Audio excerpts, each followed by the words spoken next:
Hi, TDL instructors.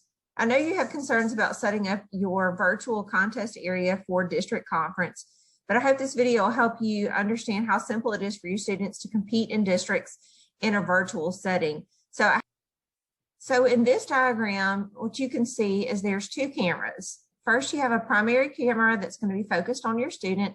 This primary camera is actually just going to be the student's laptop that they're going to be using to compete with, and there will be a Zoom camera operating there.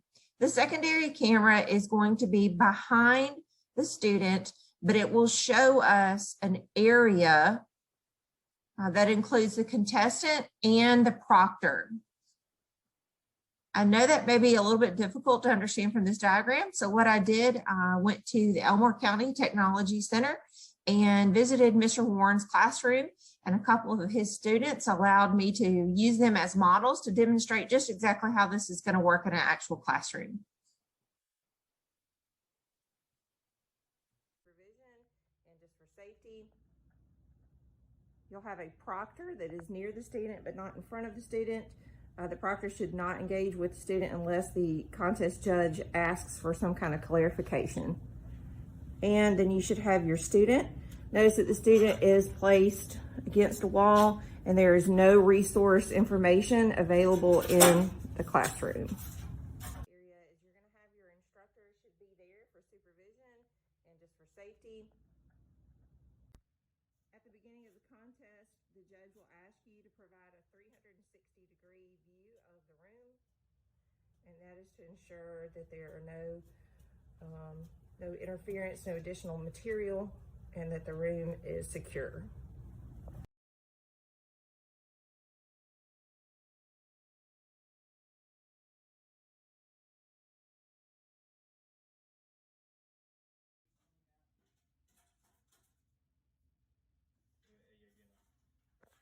Now click join with video.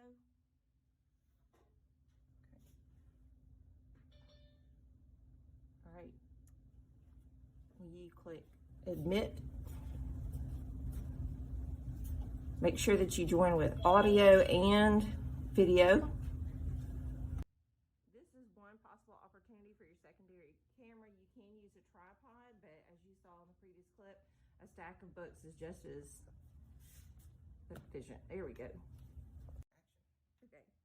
So if you don't have to have a fancy tripod like we have here, you can stack up some textbooks, slide your top one back, and then you can just use that top one to angle your phone and control what angle you point your camera at. Depending on how you're using your phone, landscape or straight up and down, you can do it whichever way, and it seems to work fairly flawlessly. That shows you each participant. So if you join the Zoom link on your secondary camera and you are seeing this or anything else, if you just click down here, you can adjust and go to the correct view so you can make sure that your contestant is in the video. Okay, so if Eddie were testing, he, for example, may be on the test site, and then he's going to get a request from the judges to come into a break room, so he would return to the Zoom. Okay, and then there he would be there to talk with our judges in the interview session, which will be a panel. Using the books. So we've got a simple setup there with your secondary camera. So we're going to demonstrate the purpose of the proctor. So if a contest judge has requested to see the screen of the contestant, we can send a message to that proctor. So Jack, will you please come and grab the camera? And our judges want to see the screen.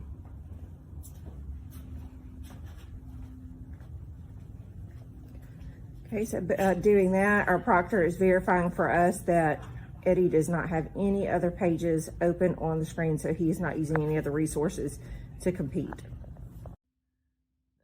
shows you each participant. So if you join the Zoom link on your secondary camera and you are seeing this or anything else, if you just click down here, you can adjust and go to the correct view so you can make sure that your contestant is in the video. There's a button up here that can rotate your camera. so that you can use it in the forward or backwards direction. That back.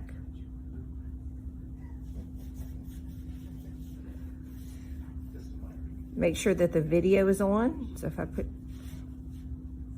and the audio